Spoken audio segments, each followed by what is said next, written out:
What the heck is going on? We have another cruise ship that's lost power, and this time people are stuck in the elevator.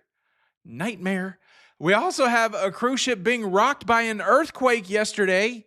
And now we've got a cruise line saying if you're cruising out of the territory of Puerto Rico, the U.S. territory, the Commonwealth of Puerto Rico, you're going to need a passport. That's new.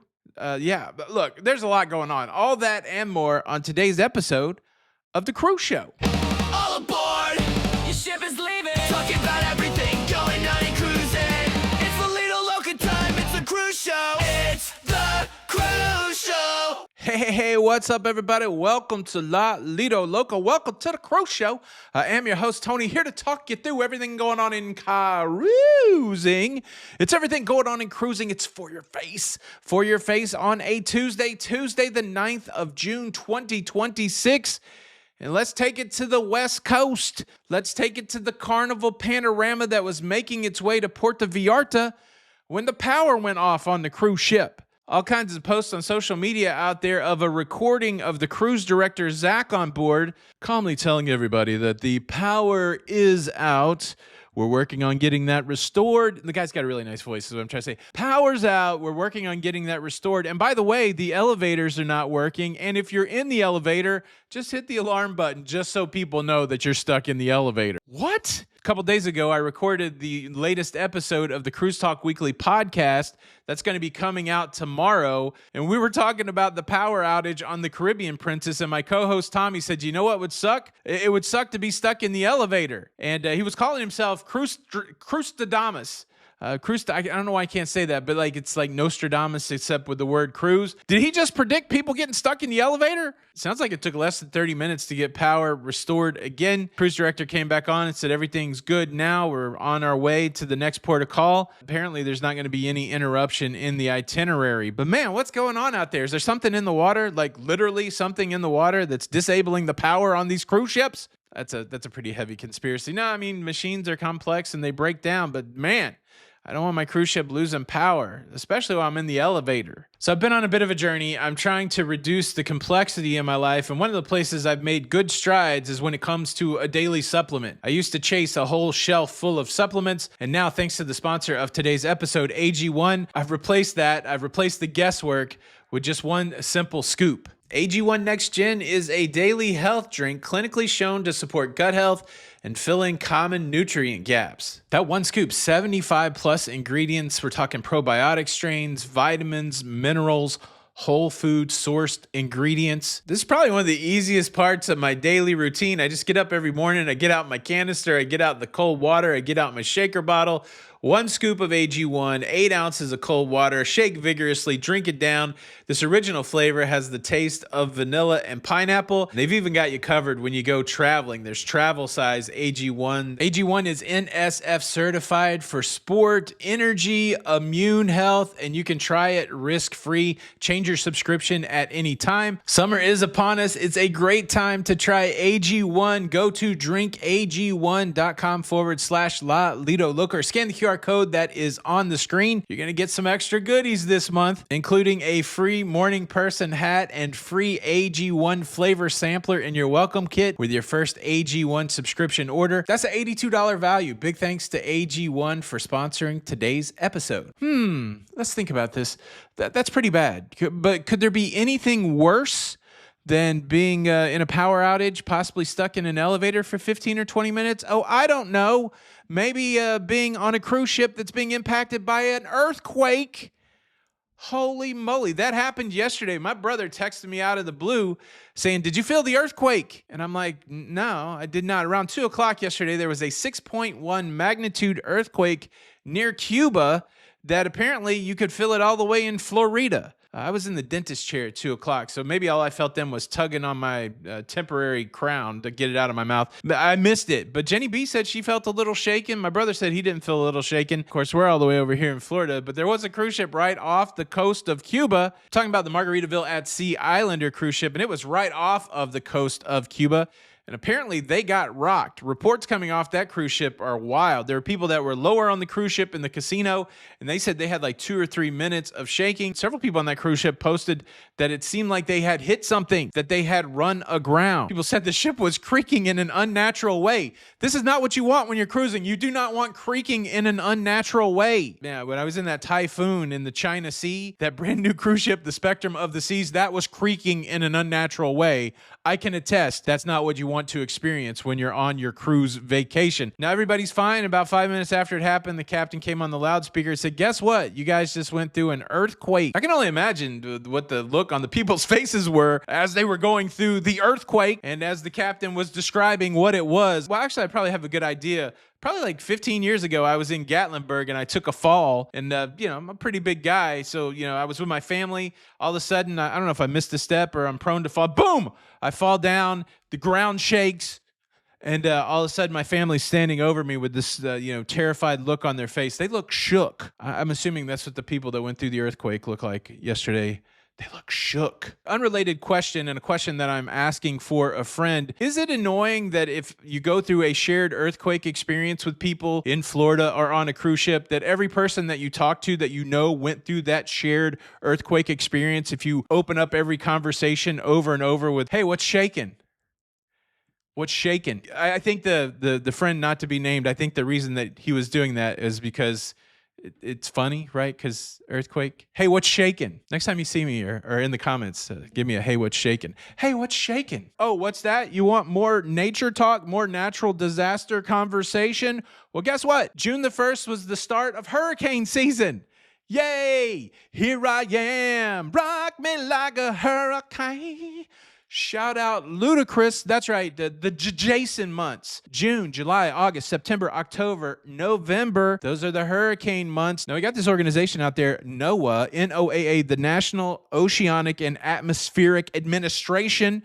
They're in charge of the hurricanes. They're the hurricane bosses. They did some studying up. They did some looking at some models. They made a prediction for the 2026 hurricane season here in the Atlantic. They say that it's going to be a 35% chance of a near normal season, which what is near normal? Does that mean it sucks? A 10% chance of an above normal season. That means does it double suck? Or, and this is the best news, they have a 55% chance of a below normal season. That's not great odds. That's a 1 in 2 chance essentially that we're going to have a below normal season. But let's go with that. Let's go with that as we roll through hurricane season. The reason I bring it up is because there might be people cruising that don't realize that if you're cruising in the Atlantic from June to November that you are cruising in hurricane season. And hurricane season can be disruptive to cruising. But the thing I want to say is that cruise lines go out of their way not to sail in a hurricane. Some people don't understand that. If there's a hurricane churning in the path of the itinerary of your cruise, most likely that itinerary will be changed. And sometimes that catches people unawares. And delightfully, some of these pudding heads actually complain about their itinerary being changed to get out of a path of a hurricane. I'm so upset.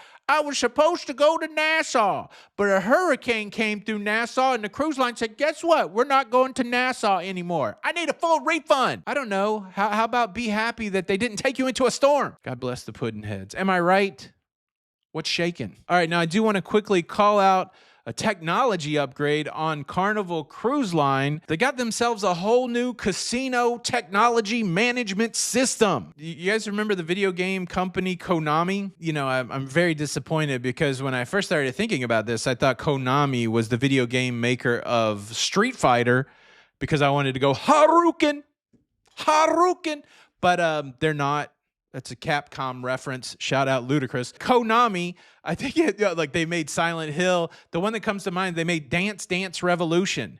You ever see any of these crazy dance? That's neither here nor there. Konami, in addition to being arcade manufacturers, are also big in the casino gaming business. They make slot machines and other gaming devices, but they also make casino management technology. And well, that whole casino management technology system has started to make its way onto Carnival brand cruise ships. The technology is called Synchros.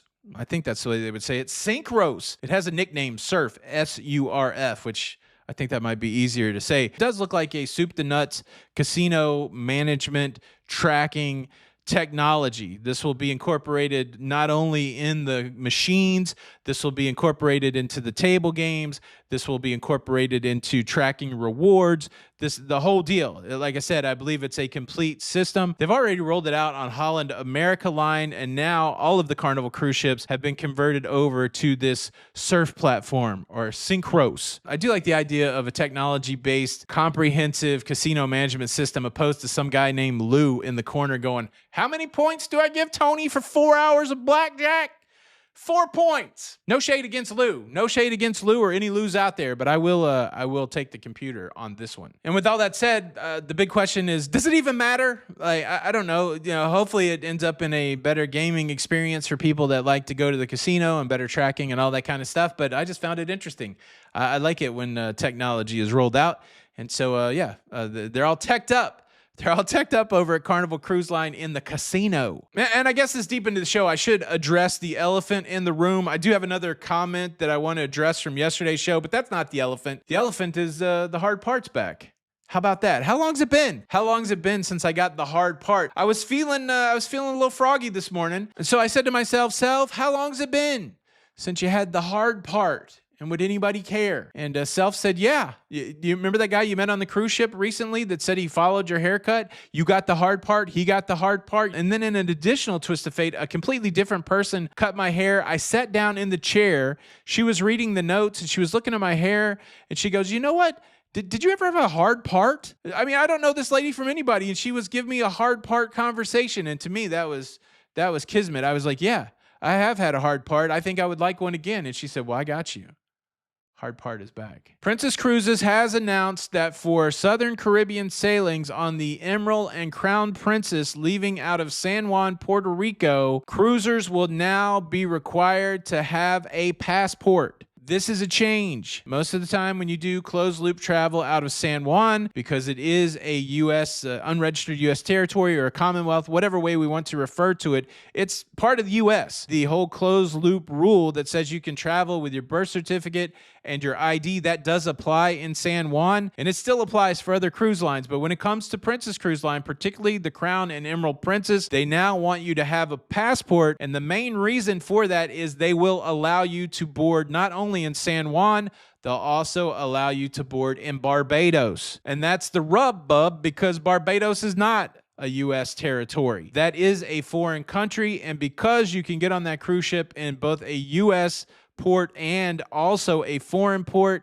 then the documentation requirement changes, and now you need a passport. This probably won't impact many people at all. Particularly, it will only impact the people that are cruising on those Southern Caribbean cruises on Crown and on the Emerald Princess. I think it's worth noting in case any of you is out there and for some reason not cruising with a passport. Avoid all these issues. Get yourself a passport. That brings us around to this comment that I got yesterday. Talked about cruises to nowhere and why cruises to nowhere aren't a thing in the U.S. anymore. Now, the history that I understand about cruises to nowhere in the U.S., and a lot of people said in the comments, hey, we used to do cruises to nowhere in the U.S. What happened? The way I understand this, I researched it some years back, is that there was a gambling company, a foreign gambling company that wanted to do cruises to nowhere out of the United States. And the lawmakers in Florida, or some concerned group in Florida, realized that they were going to be making all the money and there would be no money for the U.S. and no money for Florida. And that's when somebody went and looked at those old laws, the Passenger Vessel Services Act, the Jones Act that was all the way back in the 1800s. That's when somebody dug up those old laws and said, wait, you can't do that. You can't do that. You can't do a cruise to nowhere. You're hurting American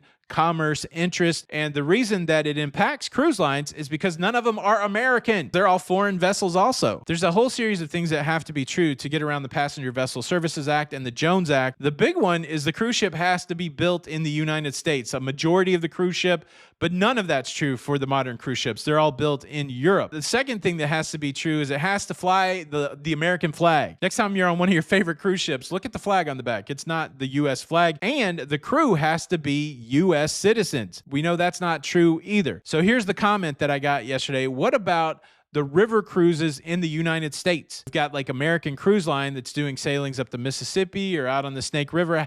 How can they do it without going to a foreign port? Well, those are American cruise ships. They meet that criteria. Those ships were built in the U.S. They're flagged with the U.S. flag. They have a U.S. crew. There's also a size component that gets those cruise ships exempt the amount of passengers that they're carrying. It's because they're American cruise vessels that they're not being slapped down with the Passenger Vessel Services Act. There's sometimes confusion. What's the Passenger Vessel Services Act and what's the Jones Act? The easy way to remember it is the one that deals with passengers, has the word passengers in it, Passenger Vessel Services Act. The Jones Act primarily deals with cargo, and both of those are protectionary laws to protect American commerce. Exciting stuff. Look, big thanks again to AG1 for sponsoring today's episode. That's everything going on in cruising. I am Tony for La Lido Loca. Subscribe for more, and until the next time, we'll see you on the Lido.